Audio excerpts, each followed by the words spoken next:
السلام علیکم، میں ہوں آصف اقبال اور میرے ساتھ ہیں رائے اعجاز ایڈوکیٹ، تحریک تبدیلی نظام چیئرمین بطور وزیر اعظم پاکستان۔ بطور وزیر اعظم اس مہنگائی کو کنٹرول کیسے کیا جا سکتا ہے؟ کیونکہ اپوزیشن ہماری اس قابل ہی نہیں، سوائے گالیاں دینے کے وہ اس قابل نہیں ہے کہ ہمیں کیا کرنا چاہیے۔ وہ گورنمنٹ کو اپنی سجیشنز دینے سے قاصر ہیں، ان میں اتنی اہلیت ہی نہیں کہ وہ اس کو کیسے کنٹرول کریں۔ پھر وزیر اعظم صاحب کی انفارچونیٹلی ٹیم ایسی ہے کہ جو ان کو کوئی صحیح مشورہ دیتا ہی نہیں۔ ان کے جو اکانومسٹ ہیں وہ بھی، پہلی بات تو یہ آصف اقبال صاحب، آپ بھی مسلمان ہیں، الحمدللہ میں بھی مسلمان ہوں، ہم 22 کروڑ لوگ ہیں، چاہے کسی نہ کسی بھی مسلک سے جو، لیکن قرآن پاک کیا کہتا ہے؟ بات تو یہ ہے کہ قرآن کیا کہتا ہے؟ قرآن یہ کہتا ہے کہ صدقات کو بڑھاؤ اور سود کو ختم کرو۔ یہ حل بتایا ہے قرآن نے کہ جی مہنگائی کو ختم کرنے کا۔ میرے خیال کے نزدیک آپ کی مہنگائی تو اکانومی ہے نا، اکانومی خراب ہے ملک کی، تو اکانومی کیسے ٹھیک ہوگی جب آپ کی معاشیت سود پہ ہے؟ یہ میرا سادہ سا سوال ہے۔ جب تک آپ کی معاشیت سودی ہے، جب سود کو بند نہیں کریں گے، اللہ سے جنگ ہے، تو اللہ سے جنگ ہے تو پھر تو معاشیت ایسی ہی ہوئے گی۔ اس کو معاشیت، ہمارے معاشی جو ایڈوائزرز ہیں انفارچونیٹلی ان کو کلو بلا تو پڑھنی نہیں آتی، ان سے پوچھے کیا ہیں، وہ سارے انگریز ہیں اور انگریز کے پٹو ہیں۔ IMF کہتا ہے جی فلاں کو بنا دو، فلاں کو بنا دو، اس کو وہ بنا دیتے ہیں، انہی کا بندہ ہوتا ہے، اور ان کا بندہ بنے گا تو وہ ان کی فیور کرے گا، قوم کی فیور تو نہیں کرے گا، عوام کی فیور تو نہیں کرے گا۔ اب سادی سی بات ہے، میں آپ کو یہ بتاؤں، اس کا حل ایک سادہ سا ہے، بہت سادہ، اور بالکل مہنگائی ختم ہو سکتی ہے۔ انہوں نے بجلی کے جو پرانے ٹھیکے تھے ان کا یہ کو نا جی احتساب نہیں ہو سکتا جب تک انصاف نہ ہو، تو احتساب کیوں نہیں ہوا؟ احتساب نہیں ہوا تو مہنگائی ہے۔ تو سر یہاں پہ آپ نے سود کی بھی بات کی، آپ نے شریعت کی بھی بات کی، سب کچھ کی، لیکن جو ہمارے اکنامسٹ ہیں وہ یہ کہتے ہیں کہ اگر ہم سود نہیں لیں گے، لون لیں گے نہیں، تو ہم سروائیو کیسے کر جائیں گے، ہمارا بجٹ کیسے مینج ہوگا؟ آپ کے پڑوس میں افغانستان ہے، کیا وہ سود پہ چلتا ہے؟ کیا ان کا بجٹ پہلے تھا جب پہلے طالبان کی حکومت تھی تو ان کا کیا بجٹ تھا؟ آپ مجھے بتائیں نا ان کا کیا بجٹ تھا۔ بات تو یہ ہے، آپ کے جنرل صاحب، مجھے نام یہ آ رہا میرے خیال شعیب کی، کیا نام ہے ان کا، ان کا انٹرویو ہے، ان کا انٹرویو، انہوں نے کہا یار ایک ہاتھ انہوں نے کاٹا ہے یا نہیں کاٹا، چوری نہیں ہوتی افغانستان، چوری نہیں ہوتی۔ آپ ذرا سوچیں نا، تو معاشیت کیا ان کی معاشیت آپ دیکھیں ذرا، 2 سپر پاورز کو انہوں نے شکست دے دی، لیکن افغانستان کی معاشیت کیا ہے؟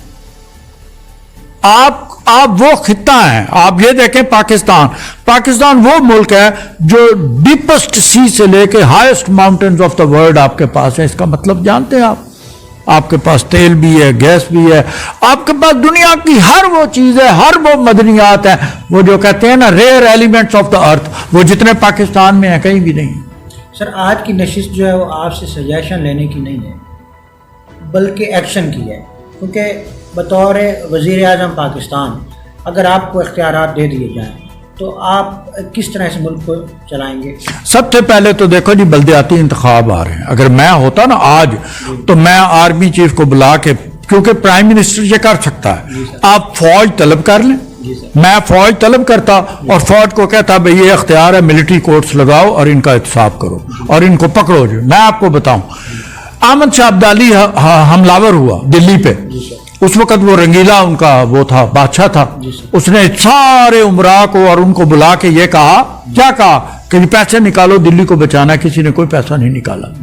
احمد شاہ عبدالی بن گیا، بادشاہ بن گیا، اس نے جا کے پوچھا کس کس گھر میں کتنے پیسے ہیں، یہ تاریخی واقعہ آپ کو بتا رہا ہوں۔ انہوں نے کہا جی یہ ایک بندہ، اس کے پاس بہت پیسہ ہے لیکن پتہ نہیں اس نے پیسہ چھپایا ہوا کہا۔ انہوں نے کہا اس کے گھر میں کون ہے؟ انہوں نے کہا جی بوڑھی ماں ہے اور کوئی نہیں۔ انہوں نے کہا ماں کو پکڑ لاؤ۔ انہوں نے کہا بی بی مجھے جانتی ہو میں کون ہوں اور میں کیا کر سکتا ہوں، میں الٹا لٹکا دوں گا، مجھے یہ بتاؤ پیسہ۔ اس نے کہا جی پیسہ ہے گھر میں موجود ہے، مجھے نہیں پتا کہاں۔ انہوں نے کہا گھر ڈھا دو۔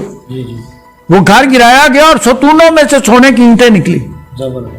آپ یہ بتائیں ان کے گھروں میں اینٹیں، ستون، یہ میڈیا نے دکھایا ہے، ایک ایک شخص کا گھر دکھایا, اربوں خربوں ڈالر ان کے گھروں سے نکلا. ایسی بات نکلا یا نہیں نکلا؟ وہ کدھر گیا ہے؟ خانوں میں چھپا وہ کدھر گیا ہے؟ میرا سوال یہ ہے وہ کدھر گیا ہے؟ میں وزیر اعظم ہوں تو میں فوج کو کہوں ان کو لٹکا دو. بالکل ٹھیک بات. میں وزیر اعظم, میں مارشل لا کی بات نہیں کر رہا. بطور وزیر اعظم سیکریٹریٹ میرے کام نہیں کرتے, سول لوگ میرا کام نہیں کرتے. آئی کال دا ملٹری, میں ملٹری کو بلاؤں گا اور ملٹری کو کہوں گا ملٹری کورٹس لگاؤ اور ان کو سب کو لٹکاؤ. جی سر یہ بتائیں ڈالر کی ویلیو کیسے کم کر سکتے؟ ڈالر سے تو اب ویسے ڈی لنک ہو جائے گا, ساری دنیا ڈی لنک ہو جی, رشیا چائنا یہ وہ, انہوں نے اپنا بلاک بنا لیا, ان کی وہ کرنسی چلے گی. یورپ ویسے ٹوٹ رہا ہے, یورو ختم ہو رہا ہے. یورپ کیونکہ ٹوٹ رہا ہے اس لیے کال کی میں آپ کو تازہ خبر دے رہا ہوں کہ یورپ ٹوٹ رہا ہے اور یورو ختم ہو رہا ہے, باہر بندہ اس سے نکل رہا ہے. اسی طرح ڈالر کی ویلیو کچھ بھی نہیں ہے. ڈالر آپ ڈالر کو چمٹے ہوئے ہیں, ڈالر کچھ نہیں ہے. آپ ڈالر چھوڑ دیں. اب تو آگے کرپٹو کرنسی آ رہی ہے, وہاں ڈالر کا مطلب ہی کیا ہے؟ سر اب کرپٹو کرنسی جو ہے یہ تو بیسیکلی دجالی فتنہ ہے نا. یہ تو آپ کو اوور آل ہیک کیا جا رہا ہے. آپ کی انٹرنیشنل جو معیشت ہے اس کو اپنے ایک ہی ہاتھ میں قبضے میں لینے کے لیے اس طرح کی ڈیجیٹل اگر اس کو آپ دجالی فتنہ کہتے ہیں تو اس کی تو شکل ہی کوئی نہیں, وہ تو ایگزسٹ ہی نہیں کرتی. میں آپ کو یہ بتاؤں, لیکن ڈالر تو ایگزسٹ کرتا ہے. ڈالر کے اوپر پیرامڈ بھی ہے, ایک آنکھ بھی ہے, اس کے اوپر وہ نیو ورلڈ آرڈر بھی لکھا ہوا ہے, اس کے اوپر وہ سارا کچھ ہے جو دجال کا ہے, اس کے اوپر ہر چیز 13 ہے. تو پھر آپ ڈالر کو آپ دجالی کیوں نہیں کہتے؟ ڈالر بھی تو دجالی ہے, اور آپ نے اپنی معاشیت ڈالر سے لنک کی ہوئی ہے. یہی تو سارا فساد کی جڑ ہے. تو میں تو دیکھیں نا, میرے پاس تو یہ اختیار ہو, میں وزیر اعظم ہوں تو I will delink the economy from dollar. سیدھی سی بات ہے. پھر آپ کس طرح چلائیں گے؟ کس طرح کیا چلائیں گے یار؟ تو آپ کی اپنی کرنسی ہے, آپ کی چائنیز ہے, آپ کی ایشیا کی ہے, کوئی دنیا میں کرنسی ساری ختم ہو گئی ہیں. لیکن آپ کی کرنسی سے جو ہے وہ لین دین کریں گے انٹرنیشنل؟ سر بالکل کریں گے انٹرنیشنل. آپ انٹرنیشنل لوگوں پہ آپ سب سے بڑی مصیبت کیا ہے؟ میری بات سنیں. ہم ایک اٹامک پاور ہیں. جی سر. اور میں اگلے دن سن رہا تھا اس کا ایک بڑا مزاحیہ سا, وہ اس نے کہا یار ہم کیسی اٹامک پاور ہیں کہ ہم ایٹم بم کو بچانے کے لیے ڈر رہے ہیں. جی ہاں, ہم اس کو بچانے کے لیے رکھے ہوئے ہیں. وہ ایٹم بم ہمارے پاس ہے اور ہم ڈر بھی رہے ہیں. بالکل. ہم چلانے کا تو وقت آئے گا تو چلے گا, اس وقت تو کوئی نہیں ڈرے گا. جب چلے گا تو پھر ڈرے گا کوئی نہیں. وہ تو جس میں ڈر نہیں ہوگا وہی چلائے گا. لیکن بات یہ ہے کہ اس کے ہونے کے باوجود ہماری حالت کیا ہے؟ آپ کی ٹانگیں یوں کر رہی ہیں. کیا فائدہ اس کا؟ یہ اکانومی, باجوہ صاحب نے یہ کہا اکانومی ٹھیک نہیں ہوگی اگر, تو روس کی اکانومی ٹھیک نہیں تھی, ملک ٹوٹ جائے گا, میں نہیں بچا سکوں. یہ کہا ہے کہ نہیں کہا؟ یہ باجوہ صاحب کا بیان ہے. اچھا, اگر باجوہ صاحب کا یہ بیان ہے تو ڈیلیبریٹلی ملک میں مہنگائی کیوں کی جا رہی ہے اور کیوں یہ سارا کچھ کیا جا رہا ہے؟ ان کو دینے کے لیے, پیسے دینے کے لیے. نواز شریف نے یہاں یہ کہا تھا, سنیں, قرض اتارو ملک سنوارو. وہ پیسہ کدھر گیا؟ میرا سوال ہے وہ پیسہ کدھر گیا؟ آج بھی یہ قوم وہ ہے آصف صاحب, میں دیانتداری سے ان کو کہوں کہ اتنا قرضہ ہے اور یہ ہم نے دینا ہے. مہنگائی کوئی نہیں آپ کی, جو افورڈ کرتے ہیں اور جتنے ساری پہلے ان کے جو اوپر لوگ ہیں ان کی جائیدادیں کانفسکیٹ کریں. اب آج دیکھیں نا, آج بجلی آپ کے ملک میں نہیں ہے اور آپ نے اسمبلیوں پہ چراغاں کیا ہوا ہے. سر میں تو یہ کہتا ہوں اگر پیٹرول 200 لیٹر بھی ہو جاتا ہے, چینی جو ہے وہ 200 روپے کلو ہو جاتی ہے, گھی چاہے 500 روپے کے جی ہو جاتا ہے, یہ عوام یہ مصیبت جھیلنے کے لیے بھی تیار ہے. لیکن گورنمنٹ نیشن کے آگے فیکٹ اینڈ فگرز بھی تو رکھے نا, کہ یہ ہم نے اتنی مہنگائی کی اور اس کے ریوارڈ میں ہم اتنا قرضہ اتار چکے ہیں اور اب یہ ہماری فیکٹس ہیں. اس فیکٹس فگرز کے تحت جو ہے فردر ہم مزید قرضے سے جان چھڑا لیں گے اور اب سودی سسٹم سے اوور آل جو ہے ہم جان چھڑا کے خیر آباد کیا دیں گے. آپ کے ہمیں جی بالکل آپ نے بہت اچھی بات کی. وہ ہمیں فیکٹس اینڈ فگر کوئی دیتا ہی نہیں. وہ سارے جادوگر ہیں اعداد و شمار کے, وہ سارے غلط اعداد و شمار ہی سارے غلط دیے جاتے ہیں. صرف آپ کو غلام بنایا ہوا انہوں نے اسی لیے, اور کوئی وجہ ہی نہیں. وہ نظام ایک ایسا ہے جو انہوں نے, غلامی کا ایک نظام ہے جو فریم کیا گیا تھا 72 سال سے, وہی نظام چل رہا ہے. اسی نظام میں ہم غلام ہیں. جب تک آپ نظام نہیں بدلو گے آپ آزاد نہیں ہوگے. نظام بدلو گے تو آزاد ہوگے. عمران خان نے حلف لیتے ہی ساتھ ہی اپنی پہلی سپیچ میں یہ کہا تھا کہ اے میری عوام آپ نے گھبرانا نہیں ہے, حالات بہت بدتر سے بدتر ہو جائیں گے. مہنگائی ہوگی, سب کچھ ہوگی, لیکن یہ ہمارے ملک و قوم کی بھلائی کے لیے ہوگا اور ہمارا ملک بہت جلد اس کرائسس سے باہر آ جائے گا. سر وہ امید تو ہمیں دلائیں نا, ہمیں دکھائیں تو صحیح وہ روشنی کی کرن کہاں ہے. میرا سوال یہ ہے بڑا سادہ سا. سود کی بات میں نے پہلے کہہ دی کہ جب تک آپ سود ختم نہیں کریں گے آپ کی اکانومی ٹھیک نہیں ہوگی. نمبر ایک, میں نہیں کہہ رہا, اللہ کا حکم ہے. دوسری بات کہ اگر یہ مدینے کی ریاست ہے تو بہت بڑا دھوکہ ہے. مدینے کی ریاست میں کوئی بندہ آپ کو نظر آتا ہے جگہ جگہ ووٹ مانگتا ہے؟ نہیں. مدینے کی ریاست میں کوئی آپ کو نظر آتا ہے یہ پرچی والے ووٹ ہیں؟ جی نہیں. مدینے کی ریاست میں کوئی بھی آپ مجھے بتائیں نا, یہ جو نظام چل رہا ہے ابھی وہ میں سن رہا تھا جنگوی صاحب کا انٹرویو. اچھا, اب وہ آپ مجھے یہ بتائیں کہ مدینے کی ریاست میں ہو مدینے کی ریاست اور پھر یہ کہ دس از اے پلیٹوکریسی, یہ مدینے کی ریاست نہیں ہے.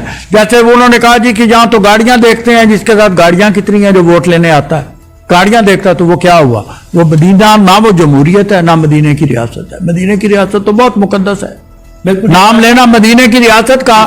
اور مدینے کی ریاست میں تو دیکھا جاتا تھا کردار, کیریکٹر. اچھا, وہ کیریکٹر اور کردار اب میں ان عدالتوں سے پوچھتا ہوں, ان ججوں سے پوچھتا ہوں, انہوں نے اگلے جہان جا کے جان نہیں دینی, انہوں نے وہاں نہیں جانا. جن لوگوں نے جھوٹ بولا ہے, عدالت میں جھوٹ بولا ہے, یار پرجری اتنا بڑا جرم ہے باہر, یہاں پہ عدالت میں لوگ جھوٹ بولتے ہیں اور جھوٹ بول کے آ کے پھر وہ الیکشن پہ کھڑے ہو جاتے ہیں. کتنے لوگ ہیں جو جھوٹی پٹیشنیں ان پہ چل رہی ہیں, وہ 62-63 پہ پورے نہیں اترتے اور پھر ان کو الیکشن کمیشن اور عدالت اجازت دیتی تھی الیکشن. کیوں, میرا سوال ہے کیوں اجازت ان کو دی جاتی ہے؟ The people those who need to be behind the bars, وہ ان کو آپ اپنے نمائندے بنا دیتے ہیں. چور اور اچکے سارے اسمبلیوں میں پہنچے ہوئے. ایسی بات ہے تو پھر کتی چورن نہ رلی ہوئی ہے سر, ایسی بات ہے. بالکل رائے اعجاز ایڈوکیٹ چیئرمین طریقے تبدیلی نظام کا یہی کہنا ہے کہ اگر وزیر اعظم پاکستان عمران خان نے ریاست مدینہ کا دعویٰ کیا تھا تو پھر اس کو سانچہ بھی ریاست مدینہ کا دے, اسے ریاست مدینہ کے سانچے میں اس ملک پاکستان کو ڈالے, جو کلیم کیا ہے اس کے اوپر پورا اترے اور کوئی نہ کوئی جو حالات ہیں سنیریو ہے وہ دکھائیں تو صحیح کہ اس کرائیٹیریا کے تحت جو ہے وہ ریاست مدینہ وجود میں آ رہا ہے. انہی الفاظ کے ساتھ میزبان آصف اقبال کو اجازت دیجیے. اللہ نگہبان.